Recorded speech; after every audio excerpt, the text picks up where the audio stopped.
This is Richard with 71 Innovation. Welcome to part 3 of using the inspection fixture for the M1903 family of rifles for the firing pin assembly and the sear. Remember, this video is for educational and entertainment purposes only. In part 1, we did a quick overview of the tool itself, plus some of the components and other accessories you would need to be able to use it. That included both some of the basic things that you can get locally, or maybe some more advanced tools like these gunsmithing stones. In this section, part 3, we are going to take a look specifically at the front surface of the firing pin. And if you remember how the rifle works, that surface there interfaces with the nose of the sear and holds the firing back in its cocked position until the sear drops, which allows the firing pin to fly home. Ideally, we would want to make sure that we have a safe amount of overlap here with the sear and that those surfaces are smooth and true so that you have a good feeling trigger as that releases. And again, our intent here is really just to inspect those surfaces only, so that if you find anything that is amiss, you can make a good decision to send this off to a competent gunsmith and have them look at what can be done. Or you might potentially just replace the components. Let's jump into it. To begin this inspection process, the first thing we're going to do is take our black marker, and we are going to make sure to have those surfaces that we are concerned about darkened up all the way. I'm doing both those surfaces just so you can see some good contrast at the interface of the front face and the top face. We're only going to be doing any inspection in this section on the front face here. So much like before, we are going to use this fixture. It's going to involve sliding the firing pin rod through this hole, which goes all the way through the block. And we're going to depend on this surface here in this slot to hold this whole assembly perfectly square. However, instead of worrying about the top surface this direction, now we want to make sure that we have very good alignment in this direction. So to begin with, we'll go ahead and slide that through. I'll mention again that some of these rods vary a bit in size, so the thickest ones may end up being quite snug in this, and anywhere to a very easy slip fit. In this case, we're in the middle. We go ahead and we slide that all the way in until this goes in as far as it can, and we can start from that position there. So what we're going to use is the simple stuff first. We're going to use this piece of square stock and this wet dry paper. Again, this was 1500 grit paper. We want to be able to work it past that surface and establish whether it is really true. And there's a couple different angles. There's the easy one to see, which would be this kind of left-right, but there's also the angle of the face up or down. It's a very short area, so it has to be held very carefully. And this is why you really kind of struggle to try to do this freehand and really get a good determination of what you're looking at. That's why the fixture makes this a much more accurate reading. So how I'm going to start, now we have those blackened, I'm going to pull that out. Let's just go ahead and set this in here. And I'll do it without the paper first. We're going to use this key, which is tucked into the corner in the back and the bottom surface. Those are nice and square, so we're square in this angle and in this angle.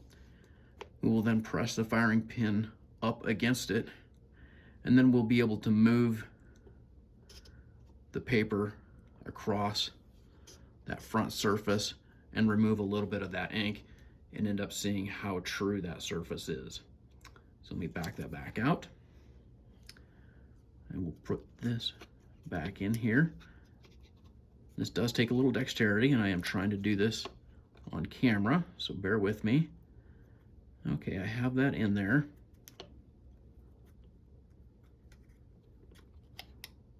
And we will move that back and forth just a little bit. And we'll pull that free. I'm going to slide that back out of here and get this on camera. Now in this case, we can see here that the ink was removed, but it was really evident there's two things going on. One, it wasn't perfectly square across that flat. We took off way more ink on this end than we did at this end. And at the top, you can see that there's a little bit of rolling of the edge near this top corner here, and just a tiny amount of that same thing on this side. So ideally, knowing this, you can make a decision about whether or not you would like to replace this component, or in this case, it would probably be appropriate to send this to a competent gunsmith and have them do some stonework on this and get you back to nearly as new condition and have a very good feeling trigger.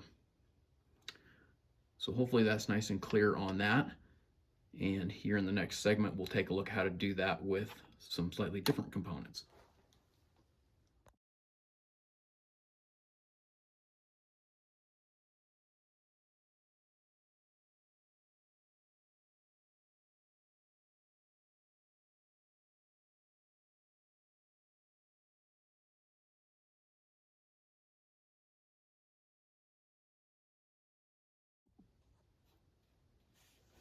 Okay, to end with here in this section, we're going to do that same inspection, but this time we're going to use this 1/4 by 1/4 800 grit stone. We will re-ink the surfaces here so we can get a clean look at this. Just like before, we'll slide the assembly into the fixture, bring it in all the way. Then we're going to take this surface, and again, it's perfectly clean right now. And just like we had with the key stock, sorry, I'll get the right piece. With the key stock, this is basically going to mimic it. It's a little bit smaller, but we'll back that off just a little bit. We'll secure that stone into the corner there, so again, it's square in both directions. I go ahead and bring the firing pin up until it's making contact, and you don't have to squeeze it hard, just got to hold it in place. And then I will, in this case, just move the stone just a little bit past, enough to remove the ink, and nothing more. We can see that the marker transferred onto that surface. Let's pull that free. Again, I probably could have made just a couple more passes there, but you can see where the ink was removed. Again, we saw heavy removal on one side, almost none on the other, which would again indicate that it isn't quite perfectly square. And you can see that I think if you took a couple more passes and took just a little more of the ink off there, that you would be able to highlight those rounded edges as well. So you end up with the same result. This being so firm, you might have to take a couple passes just to make sure you get all the ink off. But that's how you would use a stone for this same scenario. And if you're worried about moving the stone here, you can take a little bit of cellophane tape, slice it down to size, cover those surfaces, and it would prevent any wear on that, and then you can just peel it up and throw it away when you're done. So that's all for part 3. In part 4, we'll begin looking at the surfaces of the sear and how we can use the fixture to inspect both the front and top of the sear. You can see this and more at 71innovation.com. See you in part 4.